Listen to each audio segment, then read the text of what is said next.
জানো তো, আমাকে যদি কিডন্যাপ করতে হয় তাহলে কিন্তু বেশি কিছুর প্রয়োজন পড়বে না।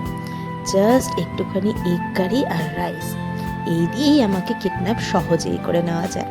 কেন বলছি এরকম কথা?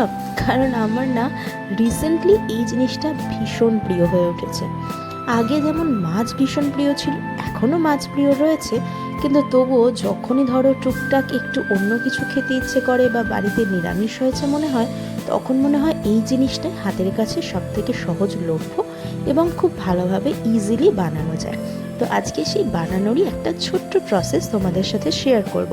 তার আগে আবার বলে রাখি, প্রত্যেকটা রান্নার ভিডিওয়ে যেরকম বলে থাকি যে এই ভিডিওগুলো যেগুলো আমি করি সেটা শুধুমাত্র আমার মতন নতুন নতুন রাঁধুনিদের জন্য, যারা অলরেডি আমার মতন করে শিখছো, নতুন সংসার শুরু করেছো, তাদের জন্য।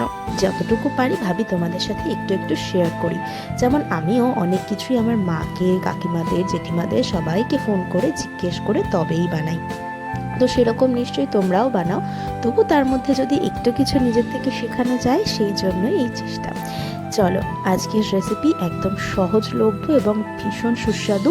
আর এই জিনিসটা পছন্দ করে না এরকম মানুষ মনে হয় আমার খুব কমই আছে।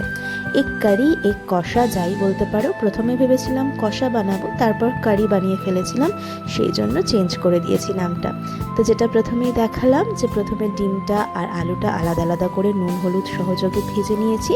তারপর একটা মশলার পেস্ট বানিয়ে নিলাম, তার মধ্যে দিয়েছিলাম গোটা রসুন, গোটা গরম মশলা, আর তার সাথে দুটো শুকনো লঙ্কা যার যার ঝাল অনুযায়ী, আর সামান্য একটুখানি আদা। আর এদিকে ওই মশলাটা পেস্ট হয়ে যাওয়ার পর এখানে দিয়ে দিলাম সর্ষের তেলের মধ্যে একটুখানি দারচিনি ফোড়ন, তার সাথে কুচনো পেঁয়াজ, নুন দিয়ে একটু পেঁয়াজটাকে লাল লাল করলাম। তারপরে ওই যে মশলাটা একসাথে বেটে রেখেছিলাম সেই মশলাটা দিয়ে দিলাম। আর তারপর নিত্যনৈমিত্তিক যেই মশলাগুলো থাকে, যেটা হচ্ছে হলুদ গুঁড়ো, লঙ্কার গুঁড়ো, একটু সামান্য পরিমাণ চিনি দিয়েছিলাম পেঁয়াজটা ভাজার সময়, যাতে একটু রঙটা ভালো হয়। দিয়ে তারপরে দেখো আলুগুলো দিয়ে এরকমভাবে মশলাটার সাথে কষিয়ে নিলাম। রঙটা কতটা পরিবর্তন হয়ে গেছে। দিয়ে এবার তোমার যার যার প্রয়োজন অনুযায়ী জল দিয়ে, ঝোল করলে ঝোল, কষালে কষা দিয়ে একটু ঢেকে দেবে। আলুগুলো সেদ্ধ হয়ে গেলেই নামানোর আগে ডিমটা দিয়ে নামিয়ে নাও। আর এইবার এটা বাড়িতে বানিয়ে আমাকে কমেন্টে জানাতে একদমই ভুলো না।